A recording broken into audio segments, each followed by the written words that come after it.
लोकसभा अध्यक्ष पद आपण युवकचं दिलंय। माझ्याकडे जे पद आहे ते माजी मंत्र्यांच्या कन्यांकडे पद आहे। म्हणजे माझ्यासारखा एक गरीब घरातला कार्यकर्ता तुम्ही अशा लेवलला उंचीवर नेऊन ठेवता की मामा तुमच्यासारखं मोठ्या माणसा आणि मोकळ्या मनाचा माणूस मी आजपर्यंत बघितला आणि या तालुक्यात तर तुमच्यासारखा माणूस नाही। आता ही म्हणते ती की मी उभा राहणार, ही उभा राहणार, आम्ही राहणारच आहे। बिंदास राहा मित्रांनो तुम्ही उभा, पण तुमच्या येणाऱ्या निवडणुकीला धुरळा एवढं लक्षात ठेवा।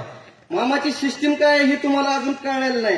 तुम्ही फक्त कामावर ठेवलेल्या पगारांच्या यांचा रिपोर्ट घेऊ नका। तुम्ही जनमानसात जावा, सामान्य लोकात जावा आणि त्यांना विचारा की बाबा आम्ही उभा राहू का नाही, मग तुम्हाला कळेल। पगारावर ठेवलेली तुमच्यासारखेच बोलणार आहे ती।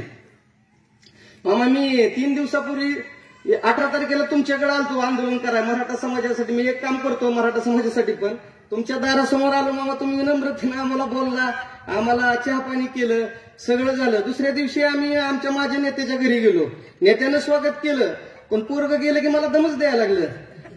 मी दारात दिसलो, सगळं झालं की नेत्यानं ओवळायला लावलं मला आणि पोराने माझा हात धरला आणि मला असं ओढलं आणि ती मला म्हणला बाहेर लय बोलताय, इथं पण बोला की आमच्या पुढं।